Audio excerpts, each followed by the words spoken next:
Hey guys, आज हम देखेंगे prenatal screening of R H negative women. मतलब जब वुमेन जो होती हैं वो आर एच नेगेटिव वाली होती हैं, उनका ब्लड ग्रुप नेगेटिव होता है जिन वुमेन का, अगर वो प्रेग्नेंट होती हैं तो उन्हें स्क्रीनिंग क्यों करानी ज़रूरी है, आज हम ये देखेंगे। तो ये सभी के लिए इम्पॉर्टेंट है।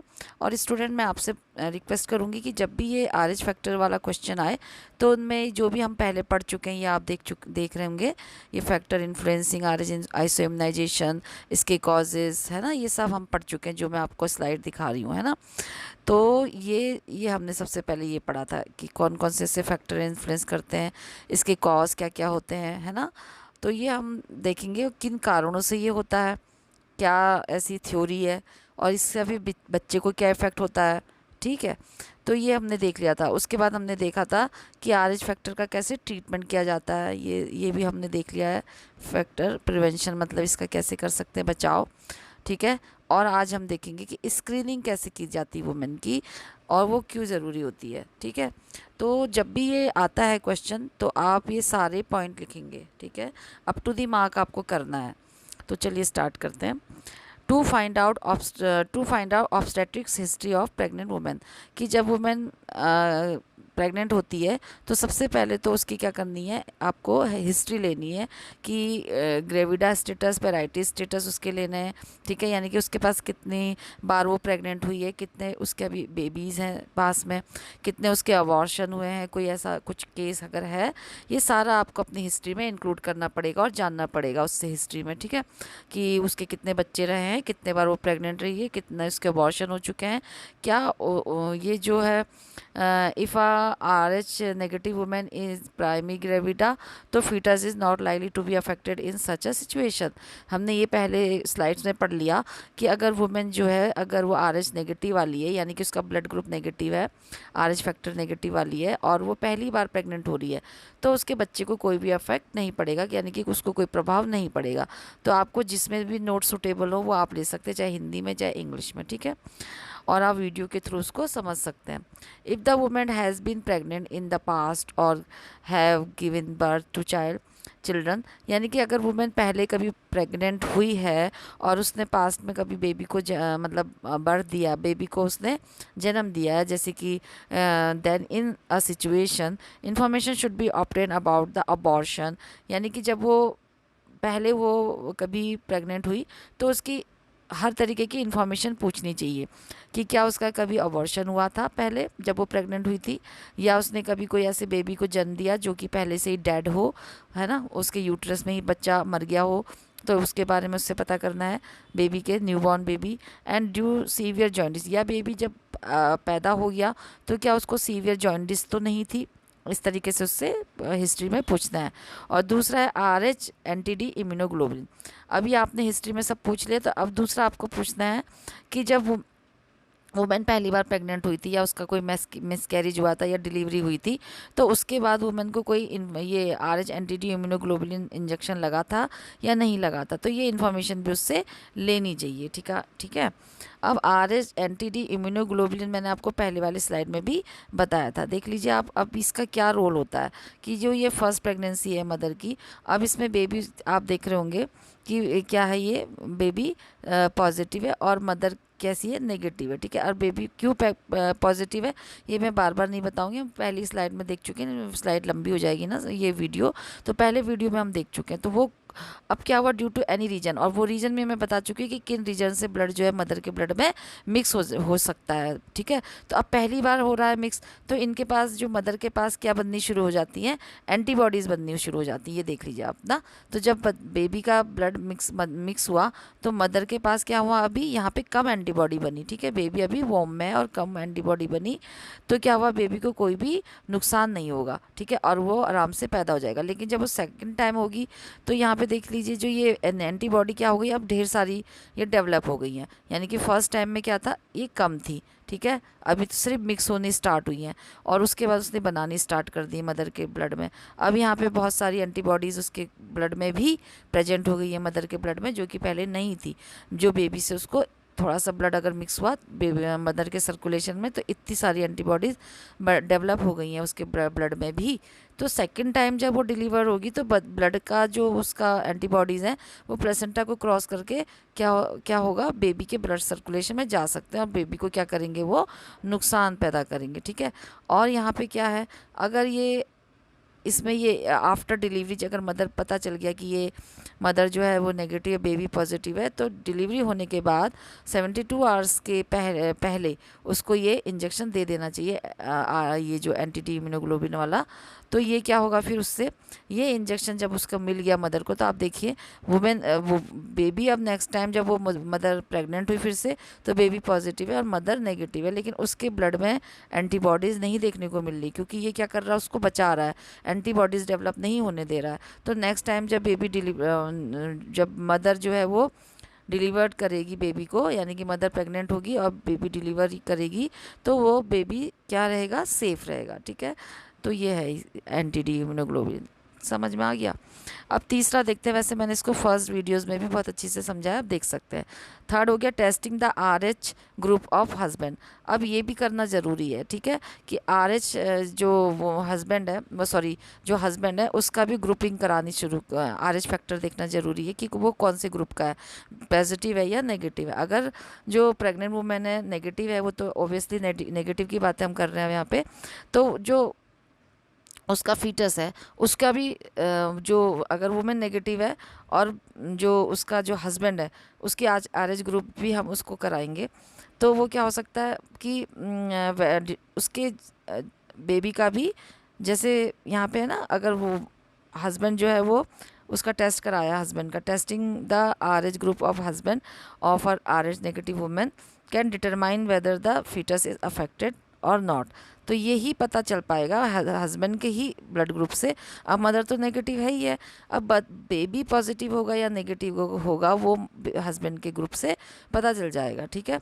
अगर जो हस्बैंड है उसका जो ब्लड ग्रुप है वो कैसा है, नेगेटिव वाला है, तो इन सच सिचुएशन क्या होगा, fetus will also be RH negative. तो देखिए मदर तो ऑलरेडी नेगेटिव चल रही है, पापा भी अगर नेगेटिव है तो बेबी क्या होगा, नेगेटिव ही होगा। There will be no possibility of RH iso immunisation. ठीक है। तो ब्लड में इनकम्पेटिबिलिटी की कोई भी चांसेस नहीं है। ठीक है। अब सभी का मदर भी नेगेटिव है, फीटस भी नेगेटिव है, तो ब्लड के मिक्सिंग होने पे भी कोई भी इनकम्पेटिबिलिटी नहीं होगी, यानी कि कोई असंगतता जिसे बोलते हैं ना, वो नहीं होगा दोनों में। दोनों के ब्लड में आपस में क्या रहेगा, वो एक दूसरे के संग कंफर्ट रहेंगे। ठीक है।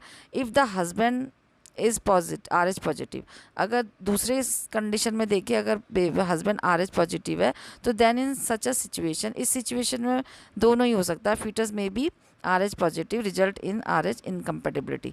तो फीटस क्या हो सकता है, अगर हस्बैंड, मैंने आपको अच्छी से उसमें समझाया था, इसलिए अब यहाँ पे ज़्यादा नहीं बताऊँगी कि ये जीनोटाइप्स जो हस्बैंड होते हैं वो हेट्रोजीनियस है या होमोजीनियस है, तो उसका बच्चे पे इफेक्ट पड़ता है, वो आप देख सकते हैं। बस यहाँ पे शॉर्ट में ये है कि जो हस्बैंड RH पॉजिटिव है, तो इस सिचुएशन में फीटस भी RH पॉजिटिव हो सकता है, और क्या हो सकता है, मदर नेगेटिव है तो इनकम्पेटिबिलिटी हो सकती है दोनों के ग्रुप में। ठीक है। अब है detection of the presence of antibodies in the serum of a pregnant women. ठीक है। अब क्या है कि जो प्रेग्नेंट वुमेन है उसका सीरम में एंटीबॉडीज़ है कि नहीं है, इसका भी पता लगाना होता है। ठीक है। तो ये इसके पता लगाने के लिए इनडायरेक्ट कोम टेस्ट बोलते हैं उसको, वो उसके द्वारा क्या किया जाता है, एंटीबॉडीज़ का पता लगाया जाता है जो RH नेगेटिव वुमेन के ब्लड में है। ठीक है। क्योंकि उसके पास एंटीबॉडी होती नहीं है, तो अगर उसके पास है तो इट्स मीन क्या है कि उसके बेबी से उसको मिली है ना।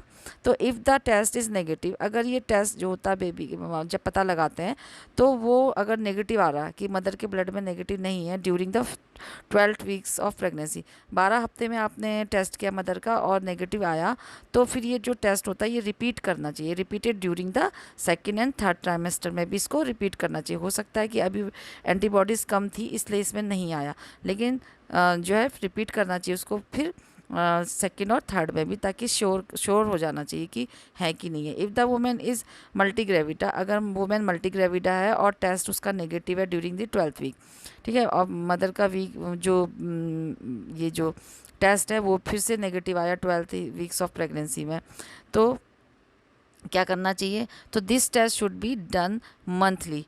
ठीक है, अगर मल्टी ग्रेविडा वुमेन है और ये टेस्ट नेगेटिव आया कब, ड्यूरिंग द फर्स्ट सॉरी जो ये जो 12th वीक में भी उसका जो है वो नेगेटिव आ रहा है वुमेन का, मल्टी ग्रेविडा का, तो ये टेस्ट क्या करना चाहिए, मंथली करने चाहिए आफ्टर 24 वीक्स, यानी कि मतलब महीने में, मतलब उसको 24 हफ्ते के बाद में उसको मंथली कराना चाहिए। ठीक है, if indirect home test is positive, अगर ये जो निगेटिव आया था तब आप रिपीट कर रहे थे ना कुछ कुछ टाइम में, अगर वो जो है वो पॉजिटिव आता है पहली ही बार में, तो इन द नेगेटिव वुमेन, यानी कि जो RH नेगेटिव वुमेन है और उसका होम टेस्ट आपने किया तो वो क्या आया, पॉजिटिव आया, मतलब उसमें एंटीबॉडीज़ हैं, तो वुमेन की जो क्वान्टिटेटिव एस्टिमेटिव ऑफ एंटी, तो उसकी एस्टिमेट करना है कि वो कितने तक का है, तो शुड बी डन वीकली। ठीक है, तो उसकी मात्रा का पता लगाना है सब हर वीक में कि वो कितने हैं। ठीक है, to find out the RH status of the fetus, और उसके बाद जो है RH जो फीटस है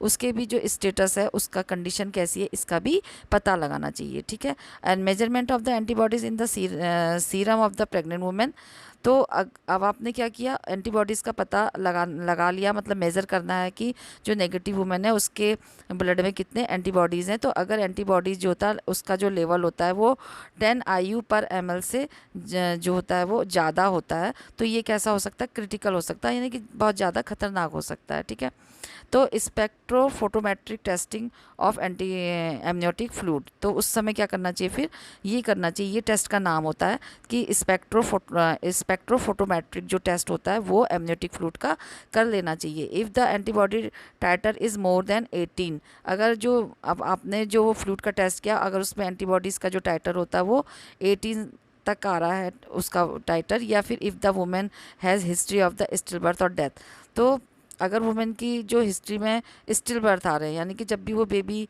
बर्थ करती, पहले जब भी वो उसके बेबी मतलब प्रेग्नेंट होती है वुमेन और बेबी उसका डिलीवर्ड होता है, तो वो हमेशा कैसा रहता है, स्टिल बर्थ रह रहा है ना, तो ड्यू टू सीवियर जॉन्डिस, तो वो कैसा हो सकता है, उसको सीवियर जॉन्डिस से वो हो सकता है न्यूबॉर्न इन द पास्ट, यानी कि पास्ट में अगर वुमेन ने कोई डिलीवरी की है, बेबी बर्थ बॉर्न मतलब उसका बेबी बर्थ हुई है, और वो कैसे हो सकती है, उसकी पास में क्या हो सकता है, उसको सीवियर जॉइंटिस रही होगी, इसलिए वो जो है उसकी डेथ हुई होगी, तो इसीलिए क्या करना चाहिए, फोटोमेट्रिक जो टेस्ट है उसका भी उसको एमनियोटिक फ्लूइड में कितना है ये उसका टेस्ट कर लेना चाहिए, कि उससे ये पता चल जाएगा कि एंटीबॉडी टाइटर उसका कितना है। ठीक है, मोर देन 18 तो नहीं है। उसके बाद है, ये आप टेस्ट के नाम याद करते रहिएगा और इसके बारे में इसी तरीके से लिख दीजिएगा। ठीक है, एंड अल्ट्रासोनोग्राफी, नेक्स्ट टेस्ट है अल्ट्रासोनोग्राफी, तो ये क्या करना चाहिए, इफ़ हाइड्रोप्स असाइटिस और पॉलीहाइड्रोमनियाज है, पॉलीहाइड्रोमनियाज एनीमिया इन द फीटस, तो ultrasonography is done for the detection of it, तो अगर बच्चे को ये सारी प्रॉब्लम है तो अल्ट्रासोनोग्राफी के थ्रू जो है इसका पता लगाना चाहिए, उसकी जांच की जाती है। तो अल्ट्रासोनोग्राफी से इस तरीके से क्या लेंगे, उसका ब्लड टेस्ट लेंगे और ये सारे टेस्ट उसमें पता लग जाएंगे। ठीक है, तो इसमें कैसे करना चाहिए, अल्ट्रासोनोग्राफी का मतलब है ये अल्ट्रासोनोग्राफी मतलब मतलब ये जो अल्ट्रासोनोग्राफी की हेल्प से, मतलब under the supervision of the ultrasonography आप क्या कर सकते हैं, उसका ब्लड को ले सकते हैं जब वो बेबी क्या होता है, वॉर्म में होता है, और पता लगा सकते हैं, जिससे कि आप उसको क्या दे सकते हैं, ट्रीटमेंट दे सकते हैं ताकि वो सर्वाइव हो। ठीक है बेबी।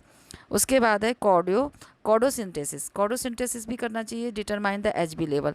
ठीक है, एंड पीक्स एंड क्या करना चाहिए, pack cell volume in the fetus, यानी कि फीटस की HB लेवल को जानने के लिए उसके पैक्ड सेल वॉल्यूम मतलब कितने तक उसके सेल वॉल्यूम है, पैक जो होते हैं वो पैक सेल वॉल्यूम को जानना, मतलब ब्लड की कंडीशन को जानने के लिए आप कोडोसिंथेसिस का टेस्ट करवा सकते हैं उसको। ठीक है, in the process is also this process is also known as percutaneous umbilical blood sampling, इसको जो है इस नाम से, अगर आपको ये कोडोसिंथेसिस याद नहीं रहता है तो परकुटेनियस अम्लाइकल ब्लड सैम्पलिंग भी आप इसको कह सकते हैं, यानी कि ये इस नाम से भी जाना जाता है। ठीक है, तो इसमें अंडर दिस 25 गॉज की जो स्पाइनल निडल होती है उसको लेना चाहिए, and under the sonographical guidance through the abdominal जो मतलब ये जो लंबी निडल होती है इसकी स्पाइनल कॉर्ड की, स्पाइनल निडल ना, जिससे स्पाइन दिया जाता है, स्पाइन एनेस्थीसिया दिया जाता है, लॉन्ग निडल होती है और 25 गॉज की होगी। तो उसको सोनोग्राफी के गाइडेंस में, जैसे मैंने अभी आपको पिक में भी दिखाया था कि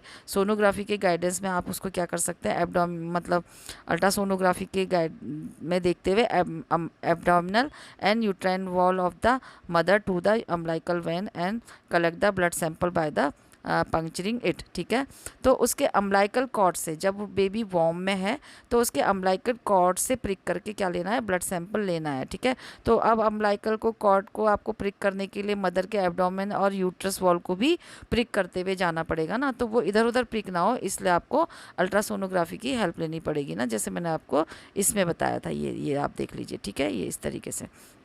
उसके बाद है कार्डियो टोकोग्राफी। ठीक है, अब ये भी एक टेस्ट का नाम है जो कि किसके लिए किया जाता है, फीटल की वेलबींग के लिए किया जाता है। ठीक है, वो भी इसी तरीके से अंडर सोनोग्राफी उसको देखना पड़ता है, उसका टेस्ट लेना पड़ता है। Then non stress test under this continue electronic monitoring of FHS. ठीक है, नॉन स्ट्रीट्स जो टेस्ट होता है, ये इसके नेम है नॉन स्ट्रीट टेस्ट।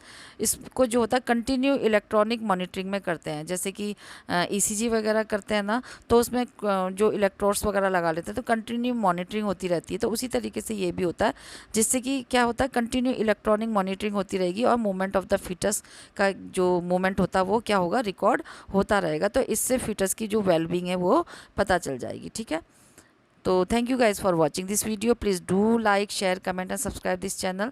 और सब्सक्राइब के बगल में जो बेल आइकन है उसे भी आप प्रेस कर दीजिएगा, जिससे कि जो भी वीडियोस हैं वो आपको तक पहुंचती रहे। ठीक है, अब हम नेक्स्ट देखेंगे management of labour in RH negative pregnant women. ठीक है, तो इसमें कौन कौन से ऐसे प्रिकॉशन होते हैं स्पेशल, वो रखने चाहिए डिलीवरी के टाइम में। तो ये वाला टॉपिक अब लास्ट रहेगा मे बी, तो ये अब हम इसके बाद यही वाला देखेंगे। ओके, तो वीडियो लेंदी ना हो जाए इसलिए मैं 1 बाय 1 करके डाल रही हूँ। तो okay, goodbye, take care.